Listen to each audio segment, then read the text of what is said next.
The girl is stuck in a room surrounded by nothing but telephones. There's only one way to escape, and it's hidden within one of these telephones. The girl looks around her, but she can't find any clues. Then she notices a toilet mounted on the ceiling of the room. So this isn't a room, it's actually a toilet that's been built upside down. Just then, among all the white telephones, she notices a black one with a small piece of paper attached to it. On that piece of paper, a number is written. The girl is confused and doesn't understand what it means. Despite her confusion, she starts dialing the numbers on the telephone. Suddenly, an automatic voice recording begins, saying, "Congratulations, you've got a royal flush." Suddenly, all the phones there start ringing at the same time.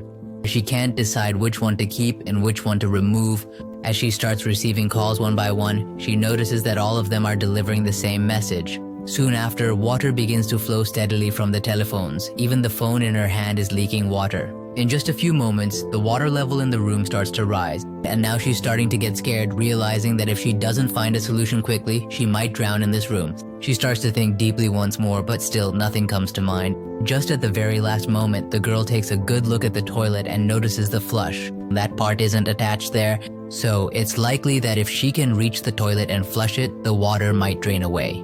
And perhaps the secret to flushing is hidden within these telephones. But she begins to wonder how she will find the toilet flush among all these telephones. That's when she recalls the piece of paper she found earlier. She starts to examine it carefully, and now she suddenly understands. In reality, each telephone here has its own unique serial number, and she needs to match the serial number written on the paper with the one on the telephone. Next, she needs to dial the phone number. The issue is that over half of this room is already filled with water, and the telephone serial number might be outdated. It has sunk underwater. Now the girl has to dive underwater to do the job.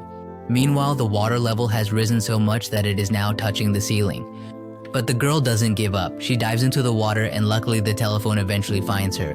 She dials the number written on the piece of paper, and to her surprise, the telephone opens up like a locker. The toilet flush comes out from inside. By this time, the room was completely filled with water. At the very last moment, the girl attached the flush to the toilet. As soon as she flushed, all the water drained out of the room. Now you must be wondering about the girl who is in the room.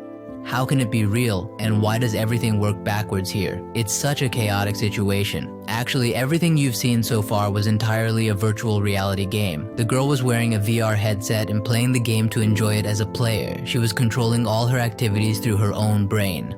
Many of you already know about virtual reality. Even though it's fake, it feels completely real to the person experiencing it, just as you might have been considering the matter to be true all this time. I've been with you today. I'm Maruf. We'll chat again in the next video. See you soon.